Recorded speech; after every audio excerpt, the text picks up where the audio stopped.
നമസ്കാരം, ഞാൻ ഷാജഹാൻ. തലശ്ശേരി ജോസ്ഗിരി ഹോസ്പിറ്റലിന്റെ അടുത്തായിട്ട് ഒരു അഗതി മന്ദിരമുണ്ട്. അപ്പോ ആ അഗതി മന്ദിരത്തിൽ ഞാൻ രാവിലെ പോയിരുന്നു. അപ്പൊ അവിടെ ഒരുപാട് അച്ഛന്മാരും ഒരുപാട് അമ്മമാരൊക്കെ ഉണ്ട്. അവരെ വിശേഷം കാരണമൊക്കെ അന്വേഷിച്ച് അതിലൊരമ്മ പേര് ഗിരിജ. അപ്പൊ അമ്മ ഒരു സങ്കടമുള്ള കാര്യം പറഞ്ഞു. അമ്മക്കൊരു മോനുണ്ട്, വിനോദ് കുമാർ. ആ മകന്റെ 21 വയസ്സിലാണ് ആ അമ്മ ലാസ്റ്റായിട്ട് ആ മോനെ കണ്ടത്. ഇപ്പൊ മോനിക്ക് 47 വയസ്സായിട്ടുണ്ടാവുന്ന അമ്മ പറയുന്നത്. അപ്പോ അമ്മക്കിപ്പോ ആകെയൊരു ആഗ്രഹം ആ മോനുമായിട്ട് ഒരു ദിവസമെങ്കിലും കഴിയണം എന്നാണ്. ഇന്ന് രാവിലെ ആ അഗ്നിമന്ദിരത്തിന്റെ പുറത്ത് വളരെ പേപ്പർ വായിച്ചത് കാണാം. ആ മോനെ പെണ്ണൊന്ന് അമ്മനെ കാണാൻ വരുന്ന പ്രതീക്ഷയില് ഇന്നും ആ അമ്മനോട് പറഞ്ഞ് ഞാൻ രാവിലെ എന്റെ മോനെ കാണാനൊരു സ്വപ്നത്തിലുണ്ടായത്. അപ്പോഴാണ് ഷാജഹാന്റെ വേറെ വരുന്നത്. അപ്പൊ നമുക്ക് ചെയ്യാൻ പറ്റുന്നത് മാക്സിമം ഈ വീഡിയോ ഒന്ന് ഷെയർ ചെയ്യാൻ, ആ വിനോദ് കുമാർ ആളെടുത്ത് ഈ വീഡിയോ എത്തിക്കാം, അല്ലെങ്കിൽ വിനോദ് കുമാർ അറിയുന്ന ആരെന്തെങ്കിലും എത്തിക്കാൻ നമുക്കിവിടെ ചെയ്യാൻ പറ്റും. അപ്പൊ അമ്മ എന്താ പറയുന്നത് നേരിട്ട് കേൾക്കാം. പേരെന്താ?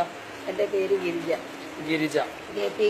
K P Girija. ഒരു ശരിയായ വീട് എവിടെ? ഞങ്ങളെ വീട് തലശ്ശേരിയിലാണ് ജനിച്ചു വളർന്നൊക്കെ. കല്യാണം കഴിച്ചുകൊണ്ടായത് കോഴിക്കോട്. അവിടെ 21 കൊല്ലം ജീവിച്ചു. മോനുണ്ടായത് തലശ്ശേരിയിൽ ജനിച്ചിട്ട്, തലശ്ശേരി ആശുപത്രിയിൽ ജനിച്ചിട്ട് കോഴിക്കോട് അവൻ പഠിച്ചു വളർന്നൊക്കെ. 10ാം ക്ലാസ് വരെ കോഴിക്കോടാണ് പഠിച്ചത്. ഇപ്പൊ നിങ്ങൾ മോനെ കണ്ടിട്ട് ഇപ്പൊ എത്രയായി? കണ്ടിട്ട് ഇപ്പം കൊല്ലം എത്രയെന്ന് എനിക്ക് ഓർമ്മ. എത്ര വയസ്സിലാ കണ്ടേ? 21 വയസ്സായിട്ടുണ്ടാവും എന്നെ കാണാൻ വരില്ല. ഇപ്പൊ 47 വയസ്സായി. 25 കൊല്ലം, 26 കൊല്ലായി. അവരുടെ പേര് വിനോദ് കുമാർ, KM വിനോദ് കുമാർ. അവൻ കല്യാണം കഴിച്ച എറണാകുളത്ത് നിന്നാണ്. നാട് വിട്ട് പോയപ്പോൾ എറണാകുളത്താണ് ഉണ്ടായത്. അവിടെ അനാഥാലയത്തിന് ഒരു മോളെ കല്യാണം കഴിച്ച് പിന്നെ അവിടുന്ന് എറണാകുളത്ത് നിന്ന് കൽക്കത്തയിൽ പോയി. കൽക്കത്തയിൽ ഇരിക്കുമ്പോൾ ഞാനൊരു വീട്ടിൽ മാഹിലൊരു വീട്ടിൽ ജോലി ചെയ്യുമ്പോൾ രാത്രി എന്നെ വിളിച്ച് വർത്താനൊക്കെ പറഞ്ഞ് അമ്മേനെ കാണാൻ വരുന്നുണ്ട്, അമ്മേനെ എനിക്ക് വേണം, മറ്റവർക്ക് രണ്ടാൾക്കും വേണ്ടെങ്കിലും എനിക്ക് വേണം എന്ന് പറഞ്ഞ് ഞാൻ വരുന്നുണ്ട്.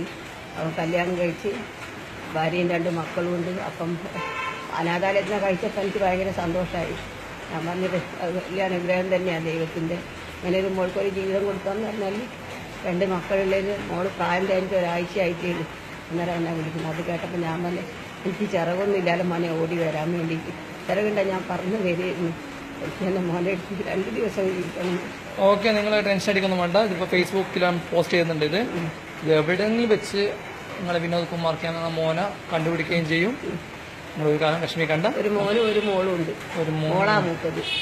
ഭാര്യന്റെ പേര് പിന്നെ ദീപ എന്നാ പേര്, രഞ്ജിനി എന്നാ പേര്, ദീപ എന്ന് വിളിക്കും. അവരിപ്പോ എവിടെയല്ലേ? അവന്റെ കൂടെ തന്നെ. അവന്റെ കൂടെ തന്നെ ഹൈദരാബാദിൽ ഉണ്ട് എന്നാ പറഞ്ഞേ. ഓക്കെ.